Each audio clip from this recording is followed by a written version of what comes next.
All right, guys, back again with the Book of Boba Fett, episode 6, or you could also call it The Mandalorian, episode 6, because this, again, like episode 5 of the Book of Boba Fett, where it was about Din Djarin, and it was like basically an episode of The Mandalorian, this one is too. Um, it's interesting that they had 2 episodes of these 7 to really flesh out the Mandalorian character, where it really didn't feel like it's the same show. And I'm not saying that as like an insult to the show, but it just really feels like it's just a continuation of the Mandalorian, and that's fine with me. But I'll say first off, this episode I really liked. Despite it not being really about Boba Fett, I really enjoyed it. It starts out with Cobb Vanth, Timothy Oliphant, back again, which is great, seeing him from The Mandalorian. And then you immediately get to all these different different characters from the Star Wars universe, where I was like, holy shit. And again, spoilers like usual for this thing, but you immediately get Jin finds R2D2, who of course shuts down like he did in The Force Awakens, and then you find the Jedi Temple, that the first one that Luke Skywalker makes, and you find Luke Skywalker and Grogu training, which is really cool.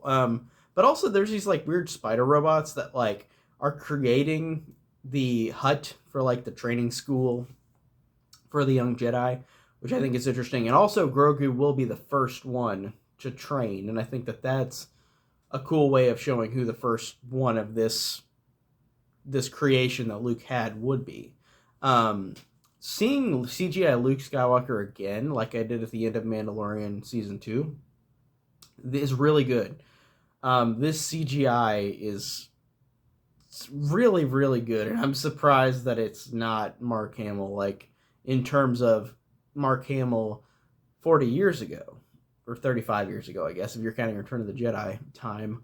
But it is astounding with the effects that they do for this version of Luke Skywalker. And I know that Mark Hamill is on set and is doing mocap, or at least he did for the end of The Mandalorian Season 2. But it's really great. I really like seeing that Grogu gets a flashback showing him being taken away and hidden while the clone troopers are killing off the Jedi. That was really amazing and really good. And there's not much dialogue to that, but it really works perfectly. But then you get Ahsoka in this, and I really like, and I haven't read all the expanded media for Star Wars, the expanded books. I've only read a couple, but if this has already been established, I didn't know because I haven't read all the books, but the fact that Ahsoka knows Luke Skywalker, and Ahsoka was trained by Anakin Skywalker, is so cool. Like that, and I'm going to say this a lot in this video, it was so cool. It was just so cool to see them both together. Seeing Rosario Dawson again, awesome. She's great. And I love the fact that Jin goes to find Grogu, and then Ahsoka tells him, like, you can't go see him, or he won't learn. And then Jin leaves, and then you see Grogu knew that he was right there. And it's such a sad moment because Grogu is this cute little thing, but it's so great.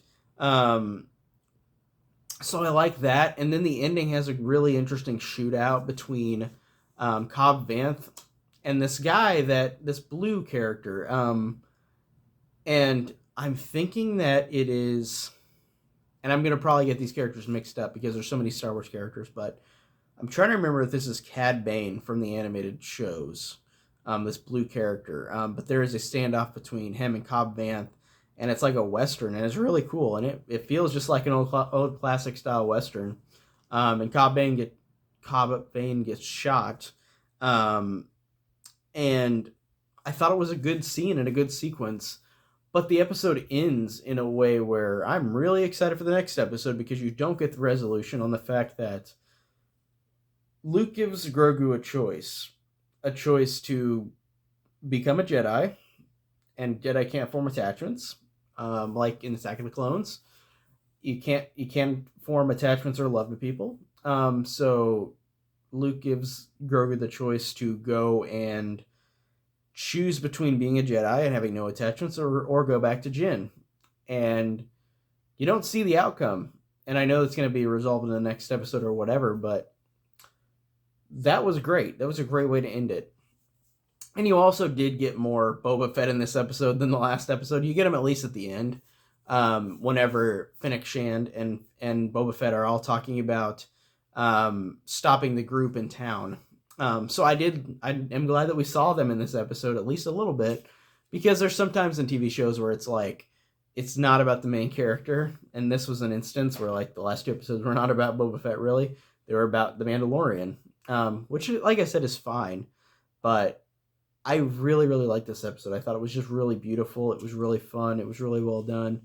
With seeing Luke and Ahsoka, that's great. Seeing Grogu again is great. It's just such a sweet episode, and I really, really enjoyed it. Like, it was one of my favorites of this series so far. So I'm excited for next week, which is the last episode. So I can't wait. But that's it for today, and I'll make another video on that, of course, and I've got more videos coming up. So I'll see you guys later. Take care.